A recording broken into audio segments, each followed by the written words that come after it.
प्रिय विद्यार्थियों, भौतिक विज्ञान का आज टॉपिक है विद्युत परिपथ, विद्युत परिपथ आरेख और विद्युत प्रतिरोध। आपने पीछे पढ़ा विद्युत धारा, इलेक्ट्रिक करंट, आवेश प्रवाह को हम विद्युत धारा कहते हैं। आवेश का प्रवाह,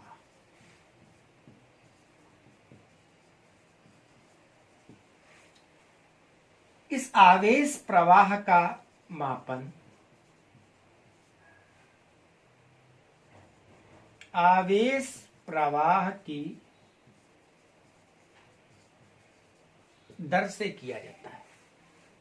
तो जो आवेश प्रवाह की दर है उसी को कहा गया विद्युत धारा। आवेश जिस पथ से प्रवाहित होता है उसे हम विद्युत का पथ अर्थात विद्युत परिपथ कहेंगे। विद्युत परिपथ की एक शर्त होती है कि जो प्रवाह है वो बंद मार्ग में होना चाहिए। विद्युत धारा का प्रवाह बंद मार्ग में हो, और वो बन गया इलेक्ट्रिकल सर्किट। कैसे बना, ध्यान दें। जैसे आपके पास कोई सेल या बैटरी है, सेल या बैटरी, उसके साथ में एक बल्ब आप जोड़ रहे हैं, एक प्लस और एक माइनस। आपने दिशा पढ़ी थी, धन आवेश प्रवाह की दिशा में विद्युत धारा की दिशा होती है।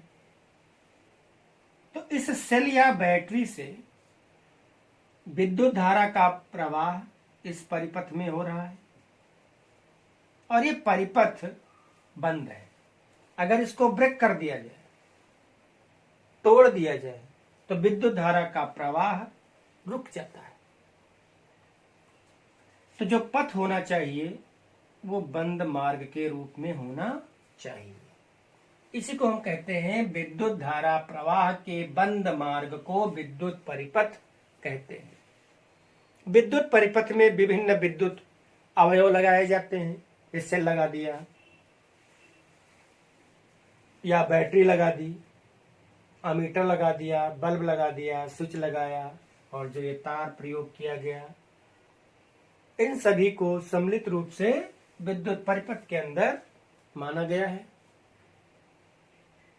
अगर हम इन सभी अवयवों को एक निश्चित विद्युत प्रतीक दे दें और उन विद्युत प्रतीकों के माध्यम से विद्युत परिपथ का एक आरेख बनाया जाए, एक डायग्राम बनाया जाए, उस डायग्राम को ही हम विद्युत परिपथ आरेख कहेंगे। तो विभिन्न जो अवयव होते हैं उनका प्रतीक क्या है? जब तक आप प्रतीक नहीं जान पाएंगे तो डायग्राम कैसे खींचेंगे? तो विभिन्न विद्युत अवयवों के प्रतीक आप देखें। जैसे विद्युत सेल, परिपथ में यदि विद्युत सेल लगाना हो तो विद्युत सेल का होता है प्रतीक। सेल में दो टर्मिनल होते हैं। जैसे आप बैटरी का सेल देखते हैं, घड़ी या टॉर्च का सेल देखते हैं, तो ऊपर देखते हैं एक टोपीनुमा हिस्सा जो होता है और एक प्लेटनुमा सिरा होता है। तो ये दोनों सिरे अलग अलग टर्मिनल को प्रदर्शित करते हैं। ये आपका प्लस होता है और ये माइनस। तो इस प्रकार से इस सेल को हम जब किसी परिपथ के अंदर लगाएंगे तो इसको ऐसे खड़ा नहीं लगाया जाएगा, बल्कि इस प्रकार से लगा दिया जाता है और इसका एक सिंबल दे दिया गया। और ये सिंबल आप इस प्रकार से देख रहे हैं। जो बड़ी लाइन है ये प्लस को बता रही है और ये छोटी लाइन है ये माइनस को प्रदर्शित कर रही है। तो ये विद्युत सेल का प्रतीक हो गया।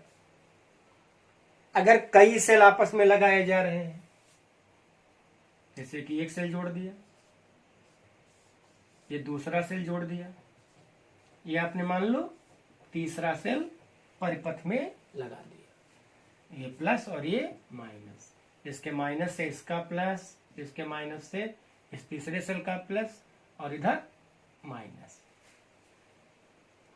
अब ये पूरा जो संयोजन है ये आपका हो गया बैटरी। इस बैटरी का चिन्ह कैसे बनाया जाए?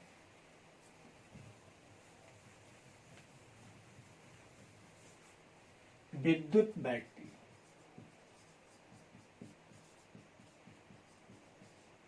विद्युत बैटरी का प्रतीक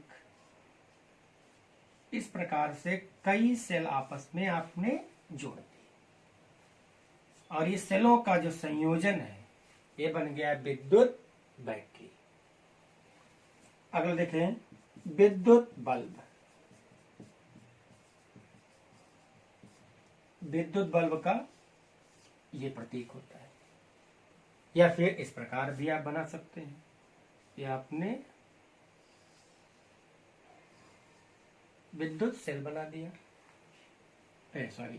विद्युत बल्ब बना दिया और इस प्रकार से इसको सर्किट में जोड़ दिया गया। विद्युत प्रतिरोध।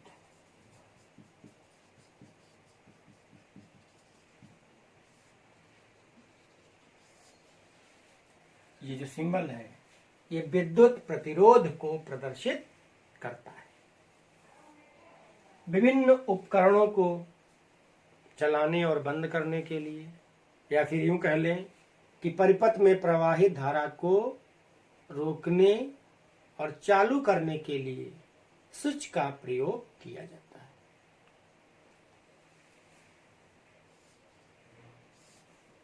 ये विद्युत स्विच का प्रतीक हो गया। अगर इस प्रकार का चिन्ह बना हुआ है तो इसका मतलब होता है कि इस समय परिपथ में विद्युत धारा नहीं जा रही है, स्विच ऑफ पोजीशन में है। अगर इसको ऑन करना होता है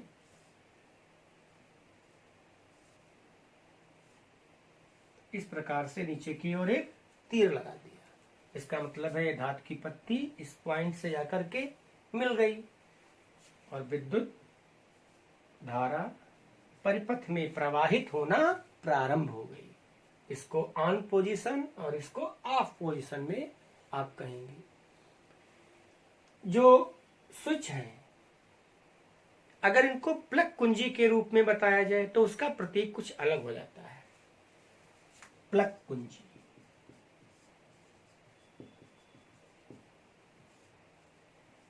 ये प्लग कुंजी का चिन्ह है।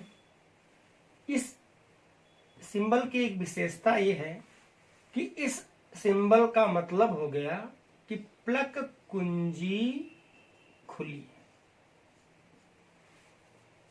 प्लग कुंजी खुली होने की स्थिति में परिपथ के अंदर विद्युत धारा प्रवाहित नहीं होगी और इसको ऑफ पोजीशन कहेंगे।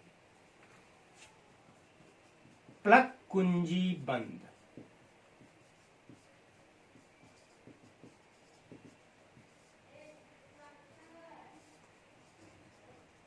इस पोजीशन में परिपथ के अंदर विद्युत धारा प्रवाहित होती है। ये पॉइंट हटा दो तो खुली अवस्था, यहां पर पॉइंट लगा दें तो ये प्लग कुंजी की बंद अवस्था। परिपथ के अंदर प्रवाहित विद्युत धारा का मान कम अथवा अधिक करने के लिए लगाते हैं धारा नियंत्रक।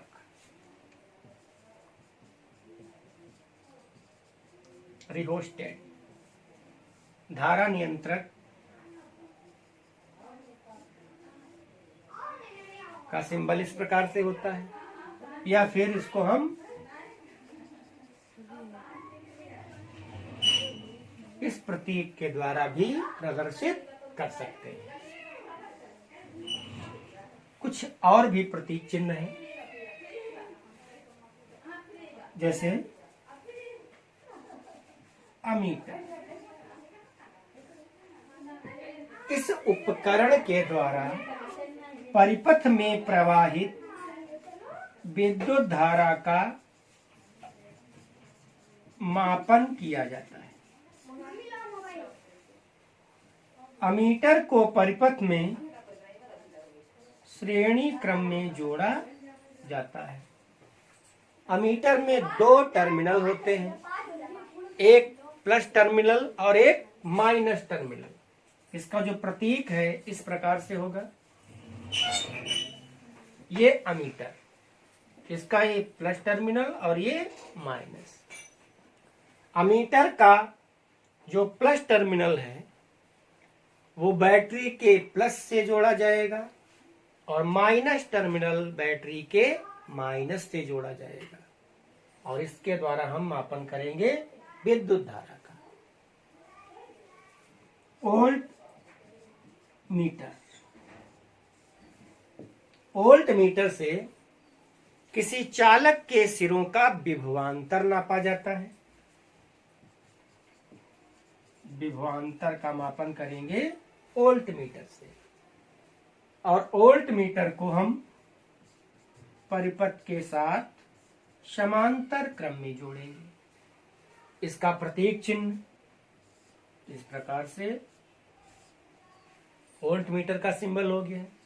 इसमें भी प्लस और माइनस होंगे पहले की भांति। इसका भी जो प्लस वाला पॉइंट है वो बैटरी के प्लस के साथ और माइनस वाला सिरा बैटरी के माइनस से जोड़ा जाएगा। कुछ चीजें और, जैसे कि आपको तार संधि बनानी है कि दो तारों का जोड़ना आपको दिखाना है कि दो तार हैं वो कैसे आपस में जुड़े। परिपथ के अंदर दो तारों को जोड़ना पड़ सकता है, उसकी संधि को दर्शाने के लिए जैसे एक की तार हो गया, ये दूसरा तार हो गया, इनको इस प्रकार से आप बना दें या फिर ऐसे बना दें। तो ये जो सिंबल है ये तार संधि को प्रदर्शित करते हैं। कभी ये कंडीशन आ सकती है कि एक तार को दूसरे तार के ऊपर से निकालना हो, तो इसे हम कहेंगे तार क्रॉसिंग।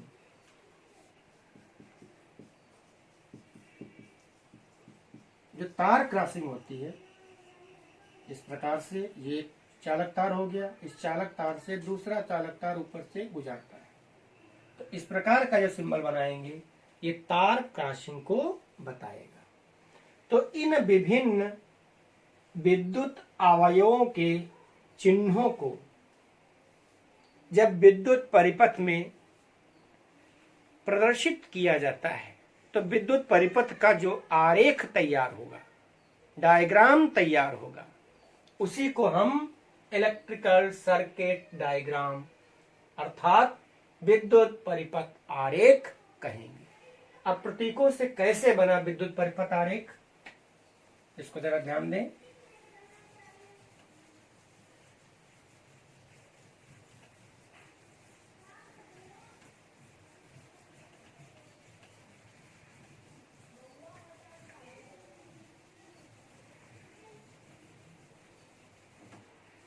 जैसे मान लो आपको डायग्राम तैयार करना है,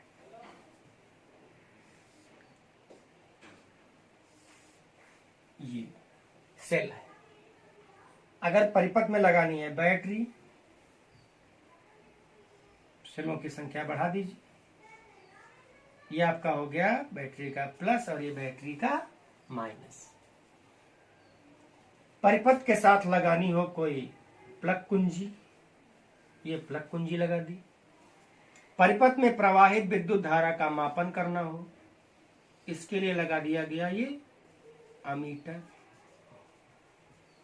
अब अमीटर का जो माइनस टर्मिनल है वो बैटरी के माइनस से जुड़ गया और दूसरा जो टर्मिनल है प्लस का वो बैटरी के प्लस से इस प्रकार से घुमा करके जोड़ेंगे। कुछ इस प्रकार से ये बल्ब आपने लगा दिया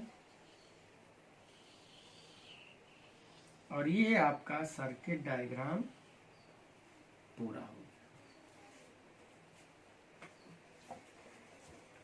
ये विद्युत बल्ब का प्रतीक है। इस समय आप देख रहे हैं कि इस बैटरी से परिपथ में विद्युत धारा प्रवाहित नहीं हो रही है। ऐसा क्यों? क्योंकि कुंजी जो है आपकी, ये किस अवस्था में है? बंद अवस्था में नहीं, खुली अवस्था में। कुंजी इस समय कैसी अवस्था में? खुली अवस्था में है। और खुली अवस्था में होने के कारण परिपथ में विद्युत धारा नहीं जा रही है। इसको बंद करने के लिए बीच में एक पॉइंट लगा देंगे और कुंजी हो गई बंद अवस्था में।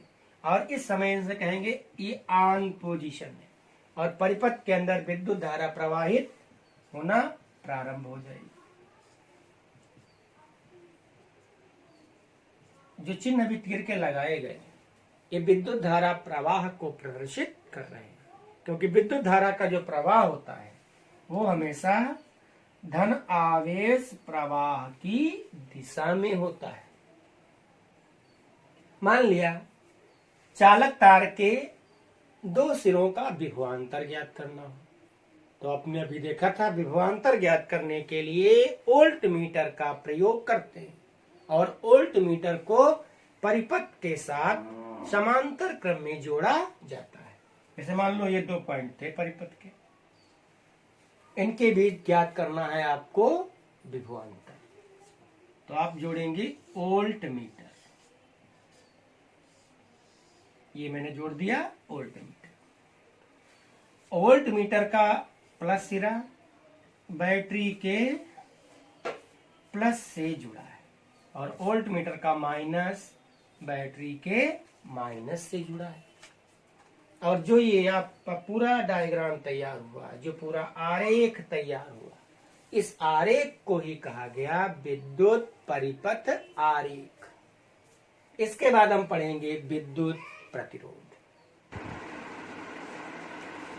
विद्युत प्रतिरोध का मतलब क्या है? विद्युत प्रतिरोध है क्या? विद्युत प्रतिरोध धारावाही चालक का एक गुण है। चालक का ऐसा गुण जो विद्युत धारा प्रवाह के मार्ग में बाधा उत्पन्न करे। जैसे ये मान लो आपका कोई चालक तार है, इस चालक में विद्युत धारा आगे की ओर बढ़ रही है और चालक क्या करेगा? इसको आगे बढ़ने से जब रोके तो चालक का वह गुण विद्युत प्रतिरोध कहलाता है।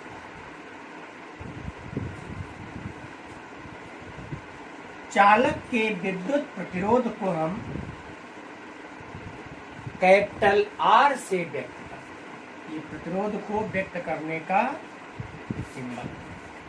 ये कैपिटल आर से प्रतिरोध को व्यक्त किया जाता है।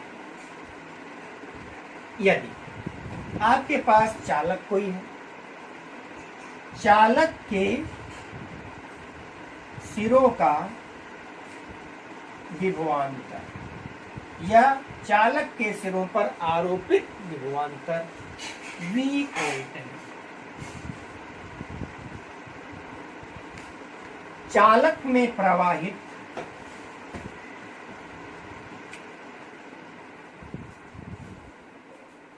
विद्युत धारा I एम्पियर की है। इस कंडीशन में चालक का विद्युत प्रतिरोध R बराबर V बटे I होगा। इसका तात्पर्य क्या निकला कि चालक के सिरों पर आरोपित विभवांतर तथा उसमें प्रवाहित धारा का अनुपात विद्युत प्रतिरोध कहलाता है। विद्युत प्रतिरोध एक अदिश राशि है।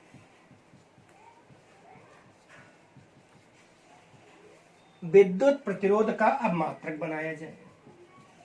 हमेशा परिभाषा से सूत्र को और सूत्र से मात्रक को बनाया जाता है।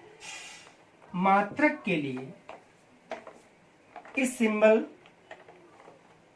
का मतलब हो गया विभवांतर और इस आई सिंबल का मतलब हो गया विद्युत धारा। इन दोनों राशियों के मात्रक लिख देने के बाद बराबर के आगे जो चीज आपको प्राप्त होगी वही प्रतिरोध का मात्रक होगा। कैसे? जैसे आर का मात्रक बनाना हो, आर का मात्रक बनाने के लिए, आर का मतलब विद्युत प्रतिरोध का मात्रक बनाने के लिए इधर लिखेंगे V का मात्रक। जो V का मात्रक है वोल्ट होता है। I का मात्रक एम्पियर, जिसको पहले भी आप पढ़ चुके हैं कि विद्युत प्रतिरोध पोटेंशियल डिफरेंस, इसकी यूनिट वोल्ट। विद्युत धारा, इसका मात्रक एम्पियर। तो इस प्रकार से विद्युत प्रतिरोध का मात्रक हो गया वोल्ट प्रति एम्पियर। इसको संक्षेप में आप ओम भी लिख सकते हैं। ओम का जो प्रतीक होता है, इस मात्रक का जो प्रतीक चिन्ह है वो होता है ओमेगा। इस प्रकार का सिंबल बना दिया जाए तो ये ओम को बताएगा और पढ़ेंगे इसको ओमेगा। ये ग्रीक अक्षर है। कैसे इसको बताने के लिए, इसे मान लिया किसी चालक का प्रतिरोध है आपके पास 5 ओम। चालक का प्रतिरोध 5 ओम है, तो ओम न लिख करके इसका आप प्रतीक बना दें, कम समय लगा और आसानी से ये व्यक्त हो गया। और इसका मतलब हो गया ये ओम। और ये 5 जो वैल्यू है किसकी हो गई? प्रतिरोध की। तो प्रतीक को देखते हुए आप कह सकते हैं कि ये 5 ओम जो लिखा है ये किसी चालक का प्रतिरोध है। अगर हम 1 ओम को परिभाषित करना चाहें तो कैसे परिभाषित करें? अब ध्यान दें, यहां पर जो ये फार्मूला है, इस फार्मूले में आप देख रहे थे कि चालक के सिरों का विभवांतर V वोल्ट था। इस V वोल्ट की वैल्यू मान लिया 1 वोल्ट कर दें कि चालक के सिरों के बीच आरोपित विभवांतर 1 वोल्ट है। प्रवाहित विद्युत धारा I की वैल्यू 1 एम्पियर है। तो आप कह सकते हैं कि यदि किसी चालक के सिरों पर आरोपित विभवांतर 1 वोल्ट हो, चालक में प्रवाहित धारा 1 एम्पियर हो, तो चालक का विद्युत प्रतिरोध 1 ओम होता है। ये 1 ओम की परिभाषा होगी। फिर से देखें, 1 ओम का मतलब क्या? कि यदि किसी चालक के सिरों के बीच आरोपित विभवांतर 1 वोल्ट हो, चालक में प्रवाहित धारा 1 एम्पियर हो, तब चालक का विद्युत प्रतिरोध 1 ओम होता है। विद्युत प्रतिरोध के कुछ छोटे और बड़े मात्रक भी होते हैं। जैसे बड़े मात्रक में मेगा ओम, ये विद्युत प्रतिरोध का बड़ा मात्रक है। छोटे मात्रक माइक्रो ओम। अब 1 माइक्रो ओम में कितने ओम होंगे? 1 मेगा ओम में कितने ओम होंगे? जो 1 मेगा ओम होगा, जो 1 मेगा ओम होगा वो 10 की पावर 6 ओम के बराबर होगा। जो 1 माइक्रो ओम होगा ये विद्युत प्रतिरोध का छोटा मात्रक है। ये तो 1 माइक्रो ओम में होंगे 10 की पावर -6 ओम। अब विद्युत प्रतिरोध किस पर निर्भर करेगा? तो किसी चालक के प्रतिरोध की निर्भरता के बारे में थोड़ा सा चर्चा करते हैं। यह अगला टॉपिक आपका है विद्युत प्रतिरोध की निर्भरता। किसी चालक तार का प्रतिरोध किस पर निर्भर करेगा? तो किसी चालक तार का जो प्रतिरोध होता है एक निश्चित ताप पर चालक तार की लंबाई, उसके अनुप्रस्थ काट के क्षेत्रफल, पदार्थ की प्रकृति और उस तार के ताप पर निर्भर करता है। अब थोड़ा सा इसको अलग अलग पढ़ लेते हैं। चालक की लंबाई, कि चालक तार की लंबाई पर प्रतिरोध किस प्रकार से निर्भर करता है। कहा गया कि जो चालक तार का प्रतिरोध है, किसी चालक का प्रतिरोध उसकी लंबाई के अनुक्रमानुपाती होता है, और अनुक्रमानुपाती या। इसका मतलब हो गया कि अगर लंबाई अधिक है, चालक की लंबाई अधिक है, तो उस तार का प्रतिरोध भी अधिक होगा। लंबाई कम है तो प्रतिरोध कम होगा। दूसरा है अनुप्रस्थ काट का क्षेत्रफल।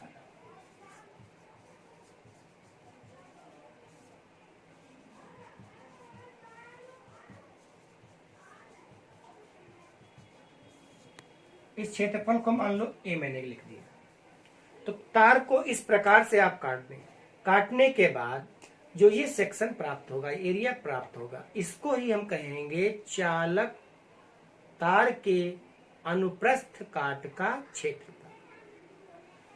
किसी चालक तार का प्रतिरोध और उसके अनुप्रस्थ काट के क्षेत्रफल के व्युत्क्रमानुपाती होता है। इसका मतलब हो गया कि अगर अनुप्रस्थ काट का क्षेत्रफल अधिक है तो उस चालक तार का प्रतिरोध कम होगा। व्युत्क्रमानुपाती मतलब उल्टा अनुपात में चल रहा है। इसको हम जनरल रूप से सामान्यतः इस प्रकार भी कह सकते हैं कि अगर चालक तार मोटे हैं तो उनका जो प्रतिरोध होगा वो कम होगा। मोटे तार का प्रतिरोध कम होगा।